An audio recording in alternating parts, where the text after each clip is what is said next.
Before I start, there's some very special people here that are part of my life. First of all, I want to introduce my very best friend and the true love of my life, my wife Trina, who's up here at the dais with me. So Trina, if you don't like to, will you stand up? See you real quick. Next, I want to ask my son Nicholas and my daughter Abby to please stand as well.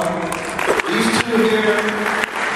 They're truly my biggest joys and my greatest source of pride and accomplishment. And alongside them this afternoon, they're sitting with my cousin Albert, his wife Chris, and their son Albert as well. So family is and always has been the foundation and strength in my life. But you know, as I look across this room today, I see it full of friends and I see it full of colleagues. And having the honor to represent the smallest community and being elected as the first Hispanic president of the Municipal League, I can't begin to tell you what an incredible honor it is to serve as the 99th president of this organization.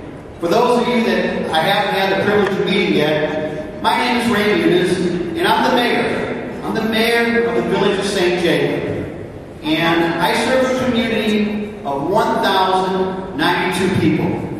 I wear the love and passion I have for that village right here on the shirt sleeve.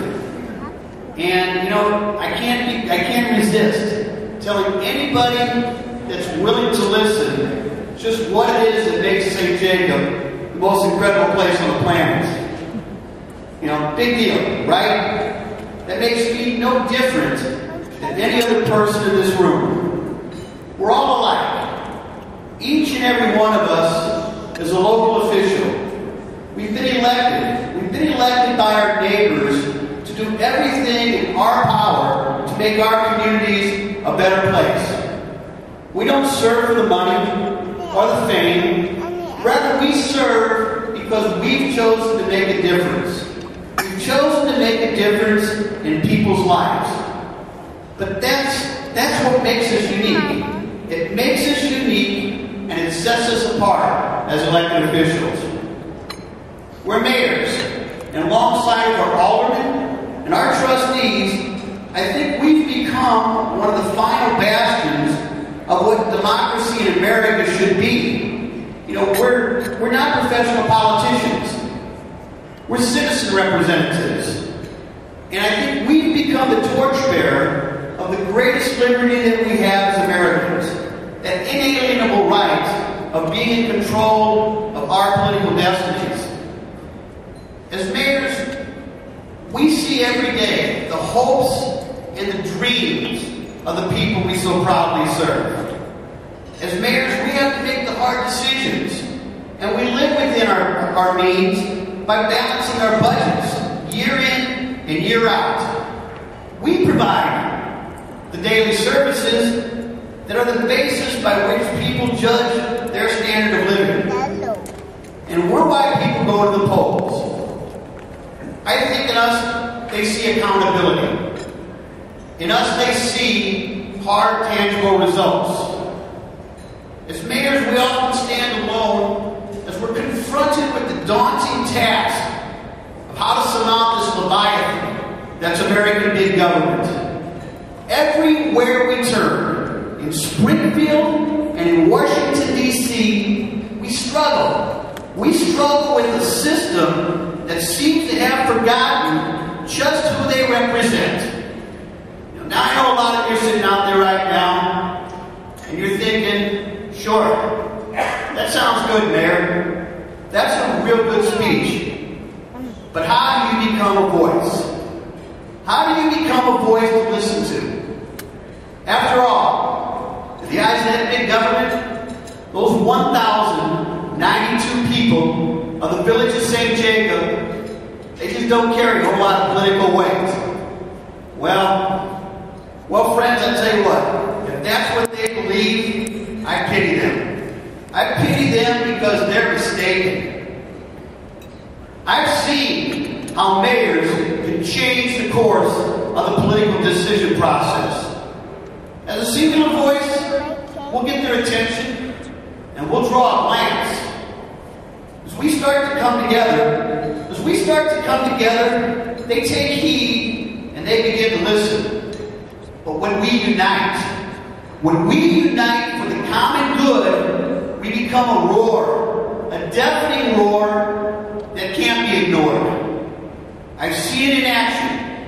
I've seen firsthand how a group of mayors can come together and confront the supreme power brokers of this state, and by using proper lines of communication and diplomatic tactics, win victories. Victories that no one would have thought possible. Our united voice is the key, and the Illinois Municipal League is our mouthpiece. My goal as your president will be to continue to tell Springfield that we as mayors are not responsible. We are not responsible for this political and financial train wreck that has beset our great state. But if they're willing to make hard decisions that are needed to right this ship, that we'll be there. We'll be there to work with them, and we'll support them in their efforts. But in no way will we stand by and continue to let them spend without any accountability, only to balance their budgets on the backs of our residents.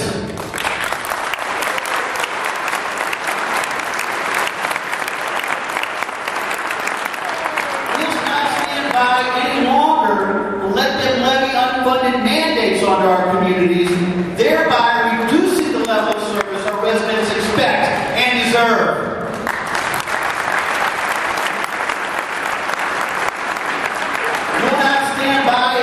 To reduce the funds that are set aside for municipalities to provide for the safety and the well-being of our residents. Simply put, we're all in this together. And it may be worse before it gets better. But we as mayors, the grassroots representatives of this great state, we will be heard. My goal is to engage each and every one of you on a personal level when possible, so that we can solidify our message and carry it to Springfield. And I commit to you all of my energy and all of my passion in driving that message home to the governor, to the Senate, and to the House of Representatives, because together I truly believe that we can strive to meet the expectations of our residents and help return Illinois to its place of prominence in our great nation. My theme will be simple and consistent, in that we can accomplish anything.